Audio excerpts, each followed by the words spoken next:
Welcome to the Startup Support Surgery podcast, where we light the entrepreneurial spark in medics and healthcare professionals. Join me, Dr. Jo Watkins, GP, business coach and co-founder of The How People, on a journey to discover where your medical know-how meets the business world. This will help you find some clarity on how to balance work, passions and family so that you can gain more freedom and control over your life, but also continue to help people, which is actually why most of us went into medicine to start with. Embarking on this entrepreneurial adventure is not easy. It is a roller coaster of emotions, but it's hugely rewarding and exciting in the process. Drawing on my 20 years of blending medicine and business as a GP, I am here to share experiences, insights and lessons. Expect lively chats, expert interviews and real-life stories from medics who have taken their own path. Let's break free from traditional healthcare norms and explore more innovative ways of making a real difference to people's health and well-being, along with paving the way for a brighter future for us as healthcare professionals. Oh, don't miss my free PDF called From Stethoscope to Startup, which is an 11-page guide in the show notes full of practical help and advice. This is your roadmap to kickstarting your journey with us. Enjoy the show. On the podcast today, I am talking to Dr. Emma Presern, who is a portfolio GP with over a decade of experience as a doctor in the UK and Australia. Now, this name may sound familiar. Back on episode 9, we aired an interview that Emma and I did back in March 2024. So you will have heard of her before and maybe you will already follow her on social media. But it's important that we talked again because she has done so much since then. But a little bit of background about Emma. She is founder of Rebellious Health and is a passionate advocate for the holistic well-being of healthcare staff. By recognising and confronting her own burnout journey, Emma has embarked on a transformative journey that has led her to specialise in lifestyle medicine and explore other modalities such as breathwork, which she is currently training to be a facilitator in, and nature therapy, which have been transformational for her. Emma believes in exploring and addressing the root cause of dis-ease and disconnect by fostering deeper connections with oneself, with community, and with nature. On a personal level, Emma joined the startup program that I offer in January 2024, and she completely threw herself into all of the learning and the doing. As I say, we recorded a podcast back in March, and now 9 months later, we are revisiting her story and everything that she has made happen since. During this conversation, we do discuss burnout, we discuss self-help, we discuss the struggles around being vulnerable as medics and about the importance of getting out there with your ideas and about knowing your why. As this goes out around Christmas time 2024, Emma is relaunching the RE Project 2.0, which will be available in January 2025. So if you are listening around the time of this being released, please reach out to her if you are interested in getting involved. That is it from me. I will now dive straight into the episode. I hope you enjoy it. So welcome to the show, Emma. It is really exciting to have you back. Welcome. How are you today? I'm good, thank you. How are you? I am very well. Now, I say back because we have done this before, have we not? We have a long time ago, 6 months ago, but a lot's changed in that time, I think. It certainly feels like a long time ago, but actually we just really decided to jump into it, didn't we? I think at the time I was talking about starting a podcast. I didn't really know what to do. You were going great guns, having joined the program, and you were putting together something really special. And we jumped on a call. I was in the sauna in Canada, which is where I do my Zoom calls when we're there in the winter. And Emma was very game to just jump in. So we did that, and that has been recorded, and you will find that in episode 9 if you want to listen back, because I think it's really interesting to look and see how much has changed in 6 short months. So Emma is back here. So tell us, Emma, Let's start by just finding out what you've been doing since we spoke in March. So how have things gone for you over the last 6 months? Tell me all. Thank you very much. Yes, things have changed a lot. I was talking to you about all my chaotic, crazy ideas, I think, at the time, and nothing was set in stone. But since that conversation, I've actually ran the first project for Rebellious Health, which is my company that I founded to support healthcare staff who are feeling either burnt out, a bit demoralized, or they're fairly open-minded to other ways of doing things. And we ran our first group program over the summer with 33 medics, which was amazing. And it was so special to sort of bring everything together that I have been crafting in my head for the last few years. All of it sort of born out of my own lived experience and kind of going through a bit of a journey on my own and realizing that I don't want other people to have to go through what I did alone, and the power of sort of sharing within a community and being open and vulnerable is really, really important. So we ran our first program. It was called the RE Project. RE standing for sort of everything to do with reconnection, rebuilding, remembering, returning to who you are. There are lots of RE words that I like to use for the RE Project. And we all connected with shared interests, similar visions, like-minded medics. And we ran through the program and we met for 6 weeks over Zoom and culminated in a real life meetup in the middle of the Peak District, where it was so special to sort of turn that virtual community into a real life community, and essentially co-created a kind of mini retreat deep in the Peak District with some camping. No, that sounds absolutely amazing. It really does. And I think that bringing it all together in real life and meeting these people that you've had such special time digitally with must have been incredible. So tell me about the program itself. Did you come up with that concept? Like what have you done? Have you written a program? How have you done that? It sort of evolved over time, but I looked back and reflected on my journey quite a lot, and I came up with some pillars. Everyone loves a pillar. But I thought back to my journey and thought about what had really helped me kind of go through this journey of what I call healing, really. And it's quite simple, and they overlap with a lot of other pillars, for healthy living and well-being. But essentially, that's how I based the project. We moved through my pillars. The pillars are move, breathe, plants, connect, and nature. So we based workshops with amazing guest speakers around these core pillars. And, throughout the journey, my core values, or Rebellious Health's core values, which are adventure, freedom, balance, creativity, and purpose, sort of wove their way through and underpinned all elements of the program. And it's very flexible, adaptable, and it just empowers us, I think, to take control of our physical, emotional, and spiritual health again by reconnecting back to ourselves. I think so many of us medics have lost parts of ourselves on that journey, on that conveyor belt from medical school onwards.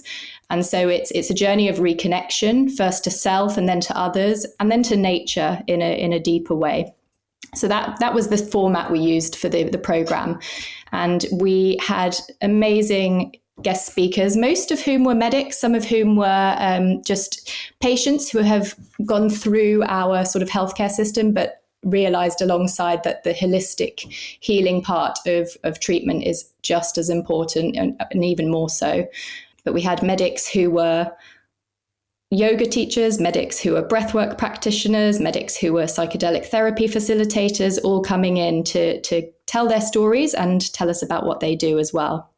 So that all sounds absolutely amazing. I love what you've done. I love the way you've collaborated with different people within each of these areas. That was a really exciting thing that we talked about on the last podcast, is just this sort of reaching out and helping others. How did you kind of find these? I mean, 33 people is an amazing number from a business point of view and a first time course point of view, particularly online. That is an amazing number of people. How did you find people? How do you think that worked so well? Thank you. I think I was just really honest and vulnerable from the start. That's what I've realized is absolutely so paramount, is being honest and open about your story, it will resonate with people. And, you know, my story is my story, but it's so many medic stories. So many people resonated with what I was saying for the first time in 5 years, you know, but saying it out loud in front of other people, I think gave them permission to feel okay that they may too be struggling. And I think that helped. I think that helped get people to trust me and to sign up to this. I also really enjoy writing. It's been one of my kind of creative pursuits that I've done for a long time, usually in a journal on my own, and I'm starting to get a bit braver about sending it out. So I've been writing a newsletter, since we started together, I think, really, since I started doing your modules and since I started kind of honing who I wanted to work with. So being honest in those newsletters, again, you know, building relationships with people so people can connect with me. And I'm so happy to have people respond to my newsletters and answer any questions or anything like that. And I just threw myself in at the deep end, did some webinars where people could jump on live, ask questions, you know, and just get a flavor for what the RE project was going to be. So I think that's how it all happened. And obviously the support of our community really helped kind of give me that confidence.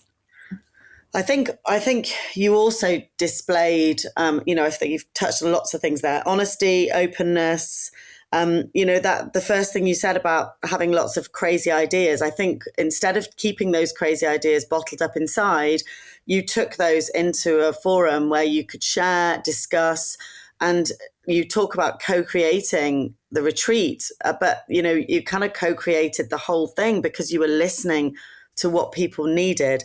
And that vulnerability, most medics that I work with or come across struggle with that. I think there is this professional persona, you know, I need to know what I'm doing. I need to have it all figured out. And I think people feel that professionals, corporate or medical, feel very uncomfortable with this concept of actually, you know, you've got to get out there and find out. There's no point creating something beautiful and wonderful behind the scenes and expecting somebody to come along and love it. You've got to take people on a journey with you, and you did that beautifully.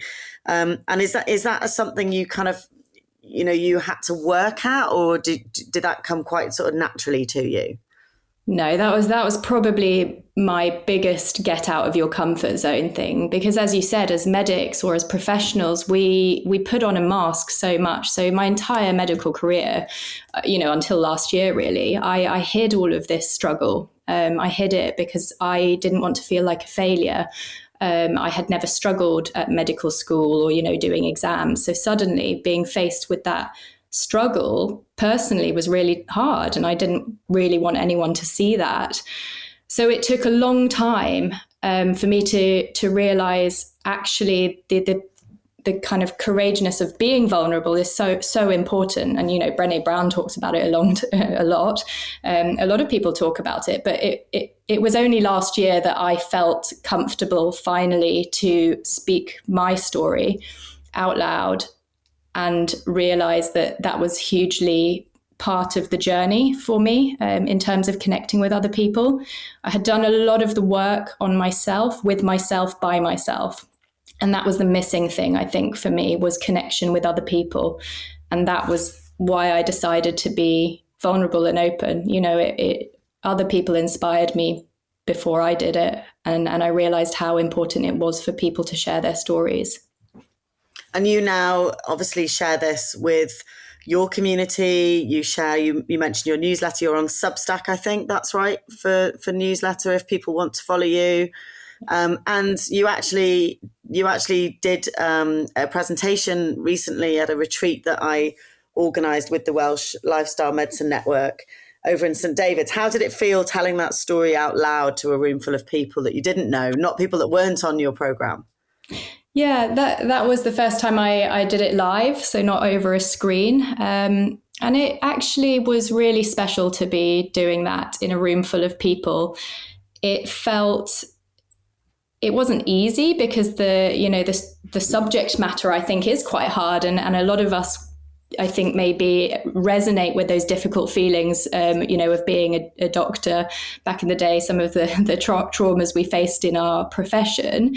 But actually, it felt very natural and comfortable to be speaking something that I am so passionate about, because everything that I have set up with Rebellious Health and the RE project is because of what I went through, and because I don't want other people to go through what I went through. And so many are going through it, and that's the tragedy within our profession, is that so many people are struggling, but we don't need to. We can prevent and intervene and stop this if we just think outside the box a little bit more and realize how important connection and community and vulnerability are. So it was amazing to be able to do that presentation live in St. David's. And it was amazing as well to witness it and to watch you and see how it touched people, because let's not beat around the bush here. Some of this information and some of this stuff is uncomfortable. And I think we've all been in those situations professionally where we've felt hopeless and not been able to speak up because of the surroundings that we're in. So for people to hear this from you, who are maybe at that very vulnerable point, this is potentially life-changing connection that you're giving people. And I think it's incredible to watch that ripple effect, because every doctor or medic or healthcare professional that you support who is able to improve their mental health, go through their own journey, come out the other side, is then going to be able to go on and help others. So this is really important stuff, Emma. What does the future hold for you? The future, I think, holds lots of things. It's really exciting that we did that first pilot project. I called it a pilot because I didn't know how it was going to go. But the feedback we got was really, really special. The people who signed up really appreciated being part of a community like this, where we were able to be completely open and honest. So we are going to continue the RE project. We're going to do a 2.0 version, and this time we're going to open up to our allied healthcare professionals as well, because we're all in this together. I started the pilot with medics just to see how it ran, but actually we need to be collaborative. We need to be a cohesive community. We're all struggling with the same workload issues, with the same burnout epidemics. So I'm really excited to be able to kind of bring together all of us in a group this time, to share from each other, learn from each other, co-create together. So the RE Project 2.0 will be starting, and that will be next year in January 2025. It's going to be a little bit different to the first time round, just because we learn and we tweak and we listen to feedback and we change as we go along. You told us to get scrappy. I got scrappy, and now I'm learning from that. And then I think the other thing I really want to do is kind of a continuation of what the project started for those members who were part of the project. So a bit of a membership. I think many people found it really comforting to be part of this community, and kind of having it end for them was, for me as well, it was a little bit tough. So I do want to have something ongoing where we do workshops, we do listening circles, sharing circles, breath work together, yoga together, all sorts, and then meetups and real life events as well. Lovely. So that would be for people who have gone through the program to then be able to stay connected with you and each other. And that works beautifully, doesn't it? Okay. So let's think a little bit about the kind of business model side of this. So you've mentioned a sort of back end membership. So people come through the program and then they join a membership.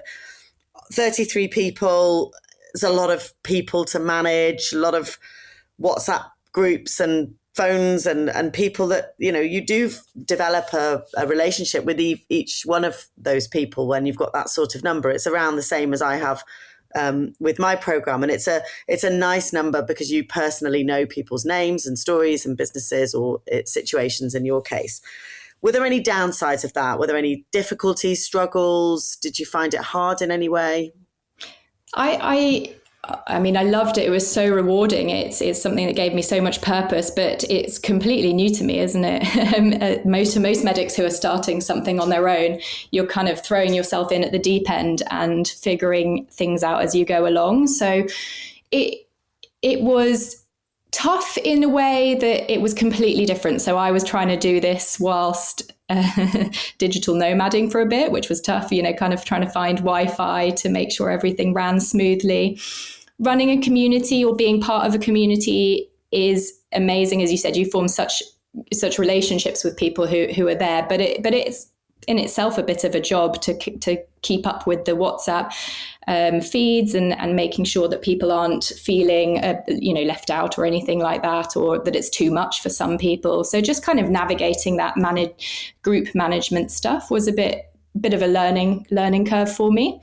I had some amazing help from people who helped me co-facilitate. So my friend and colleague Jenny, who was amazing at helping me run the group side of things. It was only tough in that it was out of my comfort zone, and that's how I learn and that's how I grow. So not really. Yeah. Amazing. And you're right. These are obstacles that come along, don't they? And you work with them, and everybody says to me about the WhatsApp feed, for example, I've just got so many WhatsApp feeds. I can't stand WhatsApp feeds. Why? I don't want another WhatsApp feed. But the way that I look at things, if you are building a community, and it's not the first thing I recommend people do from a business model point of view, because it's often a very hard thing to do unless you've got a clear thread that kind of runs through everybody. And I think for me, watching you, one of the reasons why this was so successful is that you were the thread that ran through everything, and your honesty and authenticity was what made people want to be a part of what you were doing. And then within each pillar, you've got that amazing thread and all those amazing people. In a way, each pillar could be a 6-week course on its own. There's so much there. But I think when you are building a community, you want an engaged community. So there are lots of apps and things like Slack and Mighty Networks and all of these places where people bring a community, and Kajabi, which is the software that I use, and all other software, they have their own community. But quite often, if it's another app that you're clicking on, you just don't give that the engagement. Whereas WhatsApp, so you can do WhatsApp business, you can have WhatsApp communities. That's where we're all at, isn't it? We're all checking WhatsApp anyway. You can mute groups, you can check it in your own time, but it's not another app to open. So I found it really helpful. You've obviously used it as well. Yeah, exactly that. I didn't want to, people do get WhatsApp fatigue, but it's just harder to introduce new things at this stage, I think. And it works. So it was fine. It was absolutely fine. I think the other thing that I found not difficult, just if we're being completely honest, is that I realized that I have to remember to look after my own self-care, which is what I preach about all the time. So I went all in, and it was amazing. And I was riding on energy and, kind of that feeling that I was doing something that I was really passionate about. And after it finished, I had to take a bit of time out. So I think that reminded me the importance of balance when you're starting your own business. I wrote a newsletter about it. I really had to ebb in August after the program ended, just to take a bit of time to recoup some of that energy that I'd put in. And I think that's really important to remember, because you can't sustain it otherwise. Absolutely. And you have this ebb and flow of sales and building, content creation, being more creative behind the scenes. And you've got to try and find space for all of this stuff. And this is what I talk about, working in the business and working on the business. So my own flow over September, I was doing a lot of audience building and a lot of content around the build up to BSLM. And then now there's a lot of provision for people, a lot of one-to-ones, spending most of my day back-to-back Zoom calls. And I'm not having time for the content creation, which will come next. And we've got to learn to balance this, haven't we? While also looking after ourselves. Because the trouble with doing something you really love is that it filters into everything. You don't actually want to shut the computer and go and do something else. Exactly. So I don't want to burn out from this journey, which is exactly why I've set it up. So I need to be really careful and mindful and conscious about that. And I think I'm putting good things into place to prevent that. So great. And you've got you've got a community around you to support you as well. Another thing that's super important. So we've got 2.0 coming out in January. We can follow you on Substack. We will obviously link all of this up in the show notes as well. Just tell us, because we heard about it on the last podcast, but you bought this beautiful property up in North Wales. Are you going to be running like in-person retreats there? Is that something on the agenda? I would love to. It's such a special place, nestled under a mountain in Snowdonia. It used to be a Buddhist retreat place, which was really special for me because I grew up in Nepal and I was raised by a Buddhist lady. So walking down the track and seeing the stupa in the garden gave me goosebumps, really. It felt very serendipitous and I felt very at home, which was something I've really struggled with over the my whole life, really. So that felt really special, and it feels right to be sharing it with other people. There is nature on your doorstep in every direction. We have run a little test retreat with my friend Emma, who is a yoga teacher, and we've had sort of small organic retreats kind of spring up just through people visiting. But that is hopefully the plan in the next couple of years. I'd love to be able to use this space to bring in all my elements of rebellious health, all the pillars, in a really, really special place where you can just take some time out from your busy lives, especially if you're in the city maybe, and just feel inspired here, I hope. So yeah, that is in the pipeline. We've got a bit of work to do before that's fully up and running.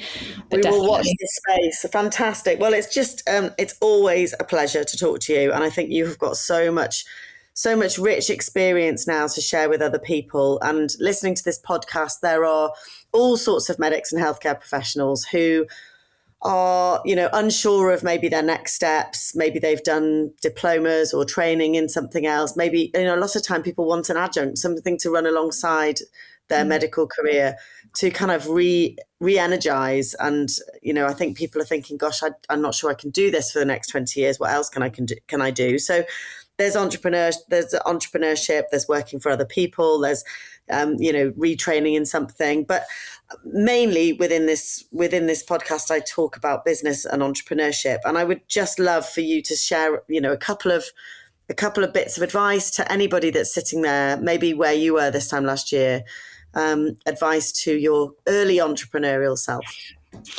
Advice to my early entrepreneurial self: get out of your comfort zone. That's been my advice to myself for the last few years anyway, but it usually was in the form of adventure or, sending myself out on some mountains by myself. But actually it applies to every aspect of life. Get out of your comfort zone, because that's where you really grow, I think. For me, it was joining this community and becoming part of a business community coaching group. I felt very out of my comfort zone being part of a group, but it has helped enormously. Setting the date for the RE project, even when it wasn't ready, that was getting out of my comfort zone, talking to people. Just do that. That would be one of my top tips. It pushes you, it helps you grow. I also think make time for your creativity, because that is such an important aspect of business, and also just your own development, your own personal development. So make time for that creativity. And that's what I try and remember. And part of my newsletter writing is actually just my own time for myself to become creative, and do that. So that's really important. Whatever you're doing business wise, it's actually all creativity, and we're all creative beings. So that's what I keep trying to remind myself. And I think it's something that you go on a lot about, but really think about your why. Like, why are you doing this? And I've had to really question that a few times, because I've had some other ideas, which, maybe I will still pursue in terms of how this business looks. But think about what you want you and your life to look like. Because I know I spoke to you in the past about going down a different, slightly more health tech route. And I realized, actually, the reason I moved to North Wales, to the middle of nowhere, is because for me, I need that peace. I need that nature. I need that creativity time, and throwing myself into kind of a very fast-paced entrepreneurial business adventure this time wasn't right for me. So think about your why. Why are you doing this? Is it your lifestyle? Is it, finances? Is it time with your family, time for yourself? So I had to really, really grapple with that and realize and reflect. And yeah, I think always think about your why, because otherwise you'll lose your way. Yeah, wonderful. And you're right, that is something I bang on about all the time. And it's something that I think I will be pulling together in a kind of like an early stage course, because I have so many people that think they want to do the business but aren't ready to make the big commitment. Because jumping into my program, it is a commitment. You need to be ready to run with that and absorb that information. So I mean, that why piece, I love supporting people through. So hopefully I'll have something up and running that will be connected in the show notes as well. And that why, Emma, we have to come back to it at times of difficulty, don't we? So, you know, you do these big things, you did this massive project, you know, you put your heart and soul into it, and you were probably absolutely exhausted, and you tried to do it when you were on your holiday, and your partner was probably going, what on earth are you doing? Like, normally our holidays don't involve you running around looking for Wi-Fi. And that's those moments you have to be why? And you drill down every time. And then it makes you realize why you're doing something, and you get out there and you do it. So it's been an absolute pleasure to talk to you, Emma. Really excited to see what the future holds for you. Keep in touch. Everything will be linked in the show notes. And thanks for joining me again, not from a sauna, but from your house. I'm in my house, and we've had more Wi-Fi problems doing it this way than we did last. North Wales to South Wales. Brilliant. All right, my lovely, I'll see you soon. Thank you so much. It's been lovely. I hope this episode has sparked some new ideas or challenged your thinking.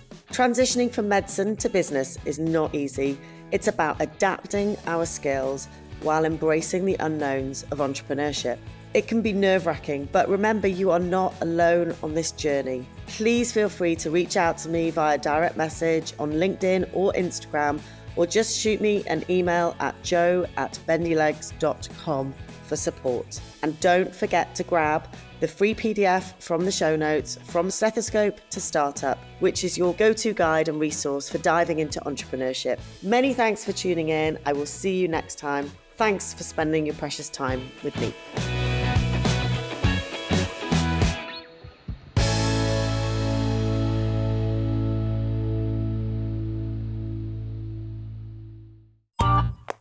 This has been a Monkey Pants Productions podcast.